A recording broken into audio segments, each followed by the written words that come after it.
ओम नमः शिवाय। शिवजी सदा सहाय। ओम नमः शिवाय। गुरु जी सदा सहाय। जय गुरु जी। शुक्राना गुरु जी। श्री शिव पुराण विदेश्वर संहिता चौथा अध्याय।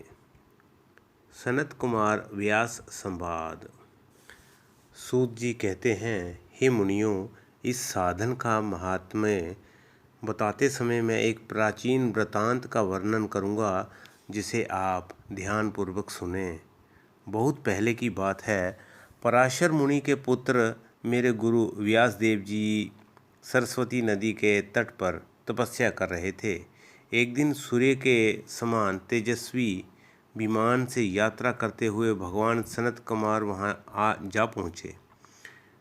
मेरे गुरु ध्यान में मग्न थे। जागने पर अपने सामने सनत कुमार जी को देखकर वे बड़ी तेजी से उठे और उनके चरणों का स्पर्श कर उन्हें अर्घ्य देकर योग्य आसन पर विराजमान किया। प्रसन्न होकर सनत कुमार जी गंभीर वाणी में बोले, मुनि, तुम सत्य का चिंतन करो। सत्य तत्व का चिंतन ही श्रेय प्राप्ति का मार्ग है। इसी से कल्याण का मार्ग प्रशस्त होता है। यही कल्याणकारी है। ये जब जीवन में आ जाता है तो सब सुंदर हो जाता है। सत्य का अर्थ है सदैव रहने वाला। इस काल का कोई प्रभाव नहीं पड़ता। ये सदा एक समान रहता है। सनत कुमार जी ने महर्षि व्यास को आगे समझाते हुए कहा, महर्षि, सत्य पदार्थ भगवान शिव ही है। भगवान शंकर का श्रवण, कीर्तन और मनन ही उन्हें प्राप्त करने के सर्वश्रेष्ठ साधन हैं। पूर्व काल में मैं दूसरे अनेकानेक साधनों के भ्रम में पड़ा घूमता हुआ तपस्या करने मंदराचल पर जा पहुंचा।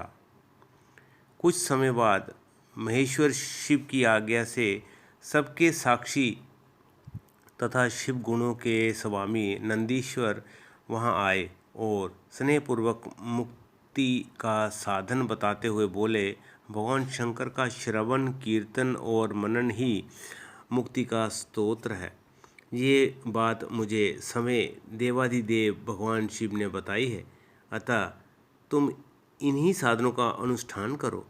व्यास जी से ऐसा कहकर अनुगामियों सहित सनत कुमार ब्रह्मधाम को चले गए।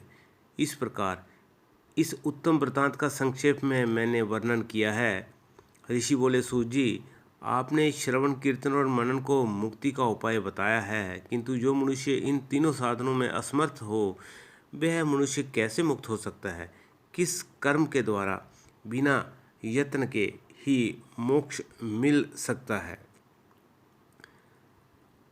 5वां अध्याय श्री वेदेश्वर संहिता, शिवलिंग का रहस्य एवं महत्व। सूत जी कहते हैं, हे शौनक जी, श्रवण, कीर्तन और मनन जैसे साधनों को करना प्रत्येक के लिए सुगम नहीं है। इसके लिए योग्य गुरु और आचार्य चाहिए। गुरुमुख से सुनी हुई वाणी मन की शंकाओं को दग्ध करती है। गुरुमुख से सुने शिव तत्व द्वारा शिव के रूप स्वरूप के दर्शन और गुणानुवाद में रसानुभूति होती है, तभी भक्त कीर्तन कर पाता है। यदि ऐसा कर पाना संभव न हो तो मोक्षार्थी को चाहिए कि वह भगवान शंकर के लिंग एवं मूर्ति की स्थापना करके रोज उनकी पूजा करे। इसे अपनाकर वह इस संसार सागर से पार हो सकता है। संसार सागर से पार होने के लिए इस तरह की पूजा आसानी से भक्तिपूर्वक की जा सकती है। अपनी शक्ति एवं सामर्थ्य के अनुसार धनराशि से शिवलिंग या शिव मूर्ति की स्थापना कर भक्ति भाव से उसकी पूजा करनी चाहिए। मंडप, गोपुर, तीर्थ, मठ एवं क्षेत्र की स्थापना कर उत्सव का आयोजन करना चाहिए तथा पुष्प, धूप, वस्त्र, गंध, दीप तथा पुआ और तरह तरह के भोजन नैवेद्य के रूप में अर्पित करने चाहिए।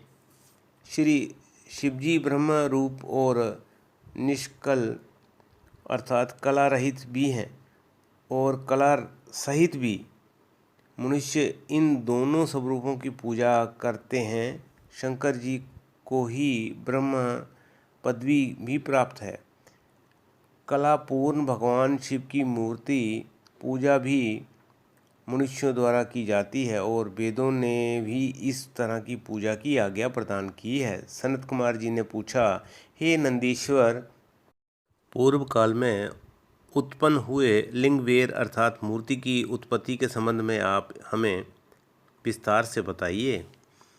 नंदीकेश्वर ने बताया, मुनीश्वर, प्राचीन काल में एक बार ब्रह्मा और विष्णु के मध्य युद्ध हुआ तो उनके बीच स्तंभ रूप में शिवजी प्रकट हो गए। इस प्रकार उन्होंने पृथ्वीलोक का संरक्षण किया। उसी दिन से महादेव जी का लिंग के साथ साथ मूर्ति पूजन भी जगत में प्रचलित हो गया। अन्य देवताओं की साकार अर्थात मूर्ति पूजा होने लगी, जो कि अभीष्ट फल प्रदान करने वाली थी, परंतु शिवजी के लिंग और मूर्ति दोनों रूप में पूजनीय हैं। इति श्री 5वां अध्याय समाप्तम। ओम नमः शिवाय। शिवजी सदा सहाय। ओम नमः शिवाय। गुरुजी सदा सहाय। जय गुरुजी, जय जय गुरुजी, धन धन गुरुजी, शुक्राना गुरुजी।